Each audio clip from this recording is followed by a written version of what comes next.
நல்லது செய்கிறது கூட அறிவு தேவை. அதாவது நல்லது வந்து எல்லாராலும் செய்ய முடியாது, அதுக்கும் அறிவு தேவை. மூட நம்பிக்கை உடையவர்கள் வந்து அவர்களால் நல்லது கூட செய்ய முடியாது. நம்ம நல்லதை ஈஸியாக செஞ்சிடலாம், அவங்க பெற்ற பிள்ளைகளுக்கெல்லாம் அவங்க நல்லது செஞ்சுருவாங்க. அது எந்த ஒரு தாயும் பெற்ற பிள்ளைக்கு நல்லது தான் செய்யணும்னு நினைப்பாங்க. ஆனால் அவங்க நினச்சாலும் அது அவங்க செய்கிறது நல்லது தானா, நல்லது செய்யணும்னு நினச்சிக்கிட்டு ஒன்று செய்கிறாங்க பாருங்கள், அது உண்மையிலே அவர்களுக்கு நல்லது தானா என்பதையும் நம்ம கவனிக்கணும். எப்படி வந்து கல்லை பார்த்து இதுதான் கடவுள்னு சொல்கிறாங்க பார்த்தீங்களா, அப்போ அதில் கடவுள் இருக்குதுன்னு நம்புகிறாங்க பார்த்தீங்களா, அப்போ அது மூட நம்பிக்கை தானே. அதே மாதிரி தான் அது ஒரு பொய் தானே. அதே மாதிரி தான் இவங்க தான் பிள்ளைக்கு நல்லது செய்யணும்னு நினச்சா கூட, தன்னுடைய பிள்ளைகளுக்கே நல்லது செய்யணும்னு நினச்சா கூட, அவர் நல்லதுன்னு நினச்சி செய்கிறாங்க பாருங்கள், அது உண்மையிலே நல்லதா பார்த்தா நல்லது கிடையாது. எப்படி கல்லை பார்த்து இதில் கடவுள் இருக்குதுன்னு சொல்கிறாங்கல்ல, அதில் கடவுள் இல்லைங்கிறது தானே உண்மை. அதே மாதிரி மூட நம்பிக்கை உடையவர்கள் தங்களுடைய பிள்ளைகளுக்கு தான் வந்து யாராக இருந்தாலும் உண்மையாக இருப்பாங்க. அப்போ பிள்ளைகளுக்கே இவர்கள் நல்லது செய்யணும்னு நினச்சா கூட, இவங்க நல்லது தான் செய்கிறோன்னு நினச்சிக்கிட்டு செய்கிறாங்க பாருங்கள், அது உண்மையிலே நல்லதாக இருக்காது. அது வெறும் பொய் தான், பொய்யான நம்பிக்கை தான். அது உண்மையிலே நல்லதாக இருக்காது.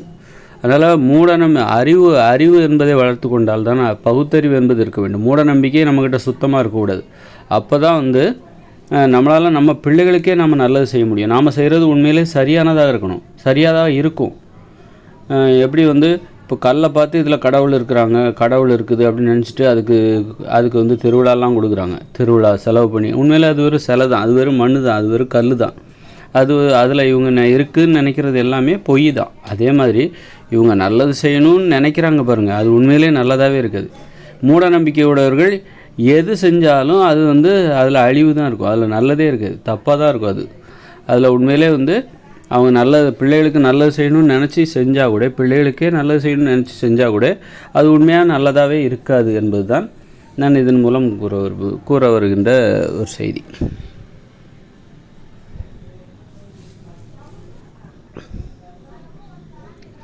அதனால்தான் நாம் அறியாமையால் கூட நம்ம வந்து பிள்ளைகளுக்கு நம்ம தீங்கு செய்து விடக்கூடாது. ஏன்னா பிள்ளைகள் நம்மளை நம்பி தானே பிறக்கிறாங்க. அப்படி இருக்கும்போது நம்முடைய அறியாமையில் கூட நம்மிடம் இருக்கிற மூட நம்பிக்கையால் அவர்களுக்கு நாம் தீங்கு செய்து விடக்கூடாது. ஆதலால் நாம் அறிவை வளர்த்து கொள்ள வேண்டும். நம்ம பிள்ளைகளுக்காவது, உங்களுக்காக இல்லை, உங்களை நம்பி பிறக்கிறாங்க பாருங்கள், அந்த பிள்ளைகளுக்காவது நீங்கள் ஒரு அறிவை வளர்த்து கொள்ள வேண்டும். மூட நம்பிக்கையில் ஊறி திளைச்சிக்கிட்டு இருந்தீங்க, நீங்கள் நல்லது சரிங்கன்னு நினச்சிக்கிட்டு அந்த பிள்ளைகளுக்கு கெடுதல் செய்வீங்க. நீங்கள் நினைக்கிறீங்க அது நல்லதுன்ட்டு. உதாரணத்துக்கு இப்போ காதலிக்கக்கூடாது அப்படின்னு நினைக்கிறீங்க, அதுதான் பிள்ளைகளுக்கு நல்லதுன்னு நினைக்கிறீங்க. அப்போ இதெல்லாம் வந்து கெடுதல் தானே, அது இந்த பிள்ளைகளுக்கு செய்கிற கெடுதல் தானே. காதலிக்க இப்படி நிறைய விஷயங்கள் அந்த பிள்ளைகளுக்கு நீங்கள் இப்போ வந்து நிறைய விஷயங்களை உதாரணமாக சொல்லிட்டே போகலாம். அதான் மூட நம்பிக்கை உடையவர்கள் வந்து பிள்ளைகளுக்கு எது செய்யணும்னு, எது நல்லதே செய்யணும்னு, யாருக்குமே அவங்களால நல்லதே செய்ய முடியாது. நல்லதுன்னு செய்கிற எல்லாமே வந்து அது கெடுதலை தான் ஏற்படுத்தும் என்பது தான் உண்மை. அதனால் நமக்கும் சரி மற்றவங்களுக்கும் சரி நம்ம நல்லது செய்யணும்னா அதுக்கும் அறிவுபூர்வமான ஒரு அணுகுமுறை தேவை. மூட நம்பிக்கை இருந்ததுனாக்கா அவங்க செய்கிற எல்லாமே வந்து பொய்யாகவே இருக்கும். அவர்களால் சரியானவற்றை செய்யவே முடியாது.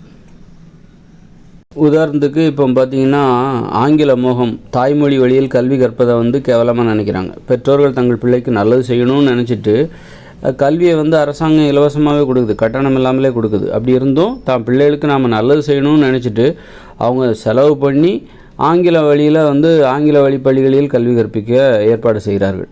அப்போது அந்த பெற்றோர்கள் வந்து அது ஒரு மூட நம்பிக்கை தானே. தாய்மொழியில் கல்வி கற்பித்தால் தான் அந்த குழந்தைகளுக்கு வந்து நல்ல சிந்தனை ஏற்படும், முன்னேற்றம் என்பது எளிதாகவே ஏற்படும். அப்போது இது வந்து உலகம் முழுக்க முன்னேறிய நாடுகளில் நடைமுறையில் இருக்கிற ஒரு நடைமுறை. அப்படி இருக்கும்போது இவர்கள் தங்கள் பிள்ளைகளுக்கு நல்லது செய்யணும்னு நினச்சிக்கிட்டு இவங்க செய்கிறாங்க பார்த்தீங்களா, அது எவ்வளோ பெரிய மூட நம்பிக்கை பாருங்கள். அது எவ்வளோ பெரிய தீமையாக இருக்கிறது. அந்நிய மொழியில் கல்வி கற்பது அது ஒரு தீமை, பிள்ளைகளுக்கு செய்கிற தீமை, அது மூலம் நாட்டுக்கு செய்கிற தீமை. நாட்டு பற்றே அவங்ககிட்ட இருக்காது, அந்நிய பற்று தான் இருக்கும். அந்த அந்நிய மோகம் தான் இருக்கும், நாட்டு பற்று மொழி பற்று எதுவுமே இருக்காது. அந்த அளவுக்கு ஒரு ஒன்றுமில்லாதவர்களாகத்தான் அவர்கள், வெறும் இயந்திரங்களாகத்தான் அவர்கள் உருவாகுவார்கள். அந்த மாதிரி பெற்றோர்கள் வந்து பிள்ளைகளுக்கு நல்லது செய்யணும்னு நினச்சா மட்டும் போதில்லை, அதுக்கு ஒரு தகுதி வேணும். அதாவது நல்லது செய்யணும்னு நினச்சா மட்டும் போதாது, அதுக்கு ஒரு தகுதி வேணும். அதுக்கு என்ன தகுதி? அதுதான் பகுத்தறிவு என்பது. மூட நம்பிக்கை இருக்கவே கூடாது. மூட நம்பிக்கையுடைய அது ஒரு மூட நம்பிக்கை தானே. ஆங்கில வழிப்பள்ளி என்பது ஒரு மூட நம்பிக்கை தானே. இப்படி நிறைய சொல்லலாம். பிள்ளைகளுக்கு இவங்க வந்து நிறைய உணவு விஷயத்துலேயே நிறைய வந்து தீங்கான உணவு, பிள்ளைகளுக்கு நல்லது செய்கிறேன்னு சொல்லிட்டு தீங்கு செஞ்சிட்ருப்பாங்க, தீங்கான உணவுகளை கொடுத்துக்கிட்டு இருப்பாங்க. அந்த மாதிரி நிறைய சொல்லிகிட்டே போகலாம்.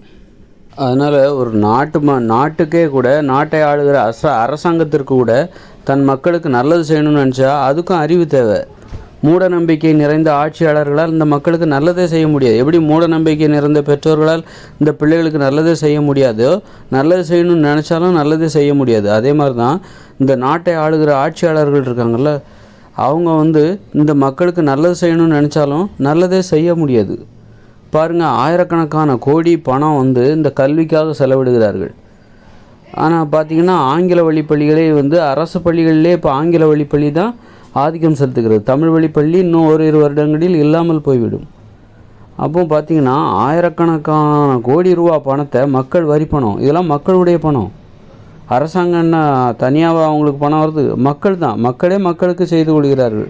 ஆட்சியாளர்கள் மூலம் தங்களுக்கு சூனியம் வைத்துக் கொள்கிறார்கள். அந்த பணம்லாம் வேஸ்ட்டு தான். இந்த பல ஆயிரக்கணக்கான கோடி பணம் வருடம் முழுவதும் கல்விக்காக செலவிடுகிறார்கள். நேரம், மக்களோட உழைப்பு, நேரம் எல்லாம் வேஸ்ட்டு, பணம் எல்லாம் வேஸ்ட்டு. ஒரு பெருசாக எந்த முன்னேற்றமும் ஏற்படாது. இந்த ஆங்கில வழி பள்ளிகளால் எழுத படிக்க தெரியாதவர்களின் எண்ணிக்கை தான் அதிகரிக்கும். வாசிக்கவே தெரியாத மாணவர்களின் எண்ணிக்கை தான் அதிகரிக்கும். மாணாக்கர்களின் எண்ணிக்கை தான் அதிகரிக்கும். படிப்பறிவுங்கிறது ஏற்படவே செய்யாது. சும்மா ஆசிரியர்கள் நடத்துவாங்க, மாணவர்கள் சும்மா எல்லாம் நடிப்பு தான். நான் நடத்துகிற மாதிரி நடத்துகிறேன், நீ படிக்கிற மாதிரி படி. ஒன்றும் புரியாது. ஒன்றும் புரியாமல் ஒரு பொம்மைகளாக எவ்வளோ நாள் தான் நடிப்பாங்க. அதனால் மாணவர்களுக்கும் ஒரு ஆசை இருக்கும், நம்ம பின்னாடி ஏதாவது சாதிக்கணுங்கிற ஆசை இருக்கும். ஆனால் இந்த மாதிரி படிப்பில் ஆங்கில வழி கல்வி என்கிற அந்த ஒரு மோசமான ஒரு அறிவுகட்ட கல்வி மூலமாக மண்ணள்ளி போட்டாங்க. மாணாக்கர்களின் வாழ்க்கையில் மண்ணள்ளி போட்டாங்க. இனிமேல் குற்றங்கள் தான் அதிகரிக்கும் இங்கே. ஏன்னா மாணாக்கர்களுக்கு ஒரு லட்சியத்தை வகுக்கவே முடியாது. சும்மா பெருமைக்காக சொல்லலாம், நான் அதுவாகிடலாம் இதுவாகிடலான்னு சின்ன வயசில் சொல்லுவாங்க. நான் இன்ஜினியர் ஆக போகிறேன், கலெக்டர் ஆக போகிறேன்னு சொல்லிட்டு ஒரு 6வது படிக்கும்போது 7வது படிக்கும்போது சொல்லுவாங்க. ஒரு 12வது படிக்கும்போது தான் தெரியும் நம்மளால் பெருசாக எதுவும் ஆக முடியாதுன்னு சொல்லிட்டு. காரணம் இந்த கல்வி முறை அவ்வளோ மோசமான கல்வி முறை, அந்நிய கல்வி முறை. ஆங்கில வழி கல்வி முறை இருக்குல்ல, அது ரொம்ப மோசமானது. அதனால் இன்னும் நிறைய தவறுகள்லாம் இருக்குது. நம்ம மண் ஒரு விவசாய பூமி, நம்மெல்லாம் ஒரு எளிமையாக வாழக்கூடியவர்கள், கடினமாக உழைக்க மாட்டோம். ஆனால் இங்கே உள்ள கல்வி முறை இவர்களை ரொம்ப கடினமாக முரட்டுத்தனமாக உழைக்க தூண்டுகிறது. ஏன்னா இவங்க இந்த நாட்டில் வேலை செய்ய போகிறதில்ல, இவங்க வெளிநாட்டில் போய் வேலை பார்க்க போகிறாங்க. வெளிநாட்டிற்கு ஏற்றுமதி போகிறார்கள். இவர் நல்லா படித்தவர்களை வெளிநாட்டில் ஏற்றுமதி செய்கிற ஒரு தொழில் இங்கே நடக்குது. இந்த கல்வி முறை என்னென்னா, நல்லா படிக்க வைக்கணும், அவர்களை வெளிநாட்டுக்கு ஏற்றுமதி செய்ய வேண்டும். இந்த மாதிரி தான் இந்த கல்வி முறையோட நோக்கமே அதான். அதாவது வெளிநாட்டில் வேலை கிடைக்குங்கிற நோக்கத்தோடு தான் அந்நிய கல்வியை இங்கே கெட்டியாக பிடிச்சி வச்சுருக்காங்க.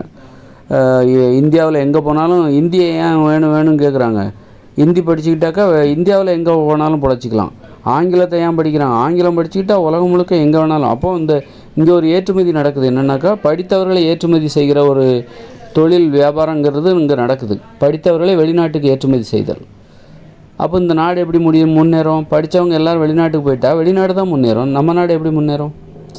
அந்த மாதிரி ஒரு அரசாங்கமே தனது மக்களுக்கு நல்லது செய்யணும்னு நினச்சி பல ஆயிரக்கணக்கான கோடி செலவழித்தா கூட இந்த ஆங்கில வழி கல்வி மூலமாக அந்த மாணாக்கர்களுக்கு எந்த பலனும் ஏற்பட போகிறதில்ல. அதெல்லாம் வீணாக தான் போகுது. அதனால் ஒரு அரசாங்கமே தனது மக்களுக்கு நல்லது செய்யணும்னு நினச்சா அதுக்கும் அறிவு தேவை. அறிவு இருந்தால் தான் பெற்றவங்களாலே தான் பிள்ளைகளுக்கு நல்லது செய்ய முடியும். அறிவு இருந்தால் தான் அந்த அரசாங்கமே தனது நாட்டு மக்களுக்கு நல்லது செய்ய முடியும். இல்லைன்னா நல்லது செய்கிறோன்னு நினச்சிட்டு தீமையை தான் செஞ்சிட்ருக்கும், அழிக்கிற வேலையை தான் தீமையும் அழிக்கிற வேலைகளை தான் செஞ்சிட்ருக்குது.